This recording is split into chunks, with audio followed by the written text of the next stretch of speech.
Have you ever felt like a puppet? Like there are these invisible strings pulling you towards a life that you didn't quite choose? We spend so much time looking for the puppeteer out there, blaming society, our families, our jobs. But what if the most powerful tyrant wasn't outside of you at all? What if it's been living inside your own mind this whole time?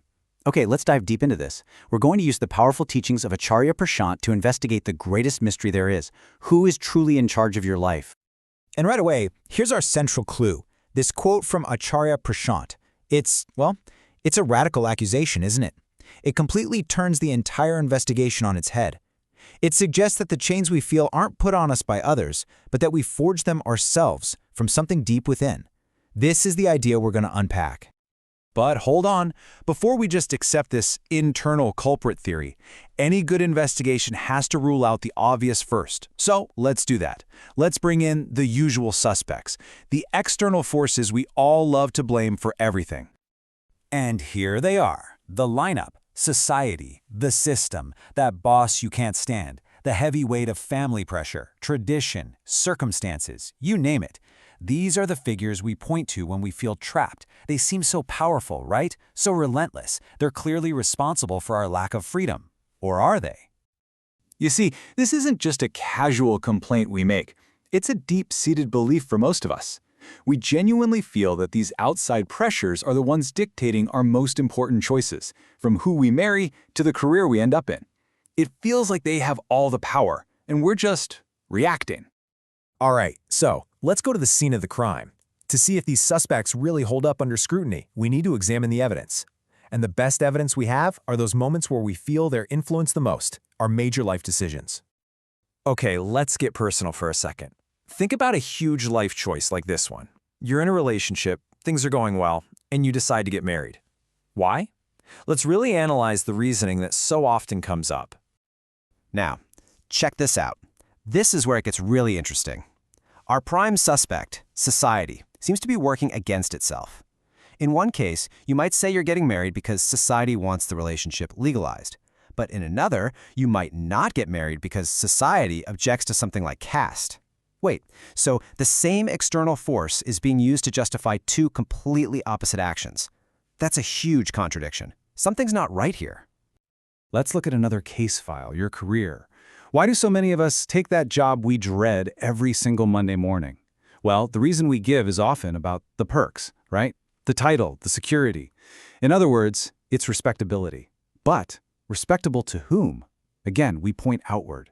We're doing it for the look of it all. So, the evidence is getting pretty shaky. The case against our usual suspects just doesn't add up. And this, right here, is where our investigation takes a huge, dramatic turn.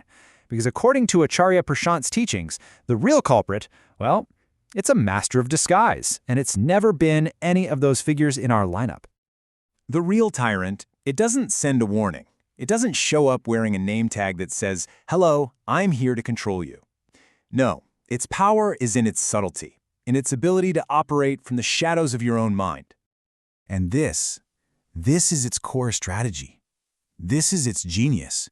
Because if it showed up as raw, naked fear, you'd probably recognize it. You'd fight back. But it's way too smart for that. It knows it needs a disguise to get you to cooperate, to get you to willingly hand over your freedom. So what kind of masks does it wear? Well, for starters, it comes disguised as love. The argument that you have to get married to avoid being lonely, or that you must stay in a bad situation for the sake of someone else. It takes our most beautiful emotion and twists it. It comes disguised as duty. You know that heavy feeling that you have to follow a certain tradition? Not because you see any real wisdom in it, but because the very thought of disobeying, it just feels wrong, even dangerous. It comes disguised as responsibility. That urge to buy certain things or make big life choices, not from a place of clarity and joy, but from a place of pure anxiety. Anxiety about what might happen in the future if you don't play it safe. And this might be the most insidious disguise of them all. It comes disguised as maturity. It's that voice in your head that tells you to give up on your dream, to just accept the compromise. The voice that tells you to silence that inner feeling of discomfort and just call it being an adult. So, if love, duty, responsibility, even maturity are just masks, what in the world lies beneath them? Okay, we're moving to the climax of this investigation. Let's unmask the true culprit once and for all. So, how do we even know we're being deceived? Well, Acharya Prashant points to this vital internal clue. He calls it the sacred uneasiness. It's that gut feeling that something is just off. That quiet, nagging discomfort you get right before you're about to make a choice that isn't really yours. He teaches that this feeling isn't a weakness to be ignored. It's a sacred signal. It's the truth trying to whisper a warning to you. So, if we follow that clue, if we look past all the noble-sounding masks of love and duty, if we actually listen to that sacred uneasiness, who do we finally find sitting on the throne of our mind, making all the final calls? Fear. That's the tyrant. But its genius is that it doesn't rule by force. It rules by seduction. It smiles, it pretends to care for you, and it whispers these comforting lies in your ear. Just be safe. Play along. Don't rock the boat. It offers you this illusion of security in exchange for the reality of your freedom. It's the one that cooperates with society, with your boss, with tradition, giving them power over you. The culprit has been identified. The investigation is over. But knowing the enemy's name is only the first step, isn't it? The real question is, what are you going to do about it? This is where the detective work ends and the revolution begins. The path forward? It's a 3-step internal rebellion. Step 1, you have to name it. When you feel that pressure to conform, to make a choice you don't want to make, call it what it is: fear. Not responsibility, not maturity. Fear. Step 2, expose it. Just watch it. See how it works, how it disguises itself in your day-to-day decisions. And step 3, the most courageous act of all: refuse to bow. Acknowledge its presence, sure, but do not give it the power to make your choice for you. And this brings us to the final, profound conclusion.